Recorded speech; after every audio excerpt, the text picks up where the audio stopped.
You better watch out. I'm Telling you why. Kenny Gardner can't get enough of Christmas time. Okay, find a place. Whether it's decorating the tree with his granddaughters Ready for this page?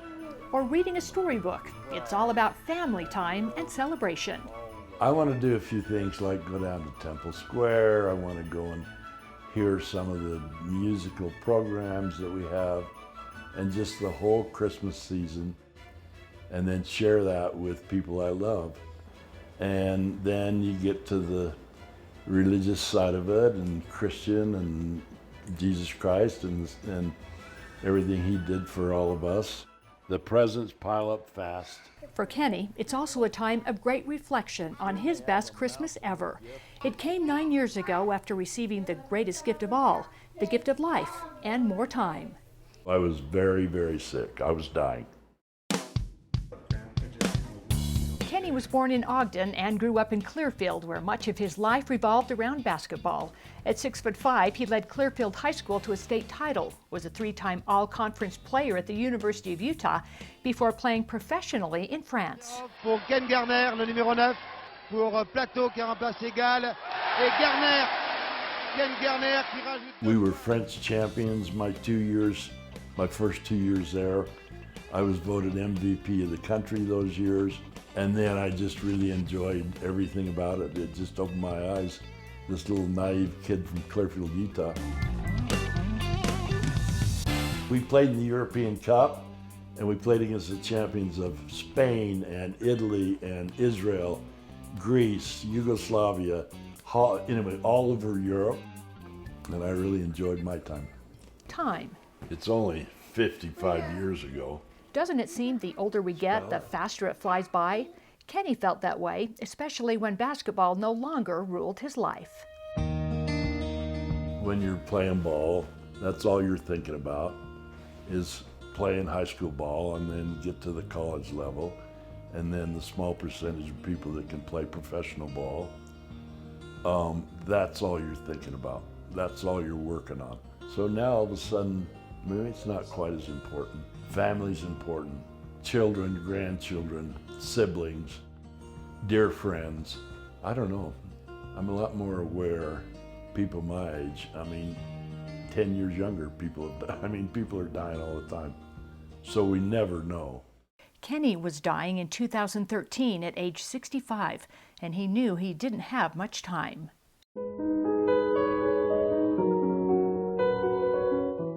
I think when you're faced with, this might be my last week, you're faced with death and what that means. I think there's something to that. I felt it. Kenny was very sick at the time. Dr. William Kane of Intermountain Medical Center was his surgeon. Unfortunately, he'd had, as I recall, extensive problems with coronary artery disease. He had a lot of interventions to try to take care of it, but unfortunately, he suffered so much damage from that his heart just really didn't work anymore. It was just not able to squeeze well enough to circulate blood around his body effectively. So Kenny was placed on the heart transplant waiting list. I know I've been quoted some statistics. At 6'5", 280, only 3% of the population has that frame, okay? So I can't get a 5 foot, 100-pound teenage kid's heart. It won't work. Yeah, it was hard. Very tall man, and we had to find a heart that would be adequate for him. And there aren't a lot of tall donors there aren't a lot of tall people like Kenny. This is implanted in the left ventricle. Dr. Kane implanted a pump like this one next to Kenny's heart, helping it beat a bit stronger until a match could be found. But 5 months into his wait, Kenny was diagnosed with colon cancer. 3 months later, no chemo, no radiation. They declare me cancer-free. Where'd it go? I asked the doctors, I asked the nurses, they said, we don't know. Miracle. Miracle number 2 came 2 months later on November 22nd. After a checkup in the hospital, Kenny was told a heart may be on its way. Literally 10 minutes later, the phone rings and they say, it's a go, come on back. So then I had to sit down. My knees were shaking, and my daughter started crying, and tears of joy. You know, we always have to review the consent form that's signed by a family member,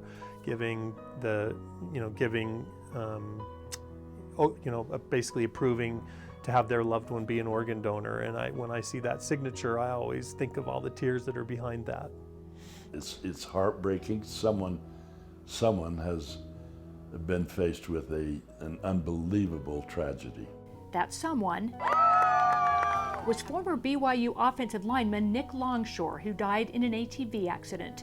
Just like Kenny, who was 6'5" and 280 pounds. Also like Kenny, he had the same blood type.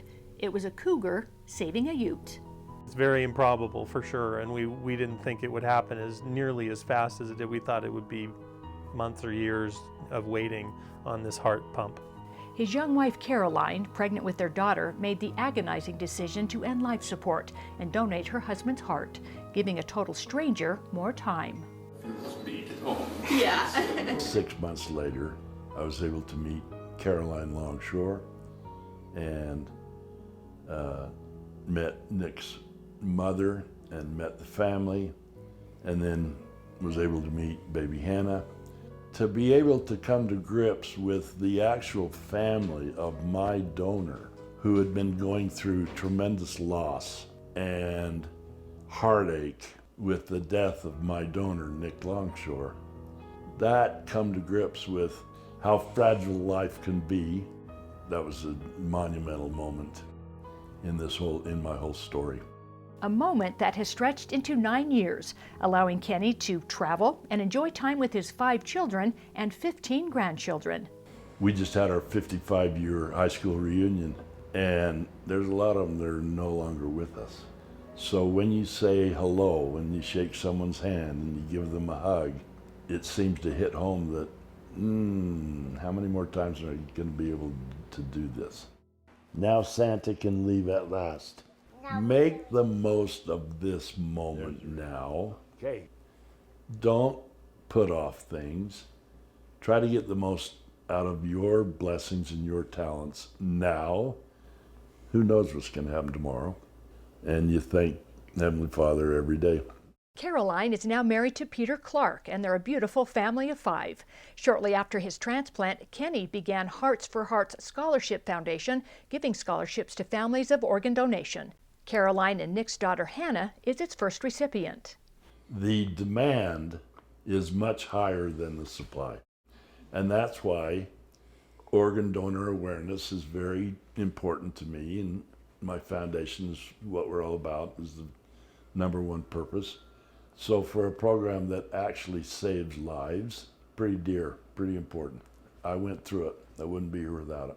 For 7 days, I billed him for a week. Today, Kenny stays busy, though his well-worn hip replacements have slowed him down.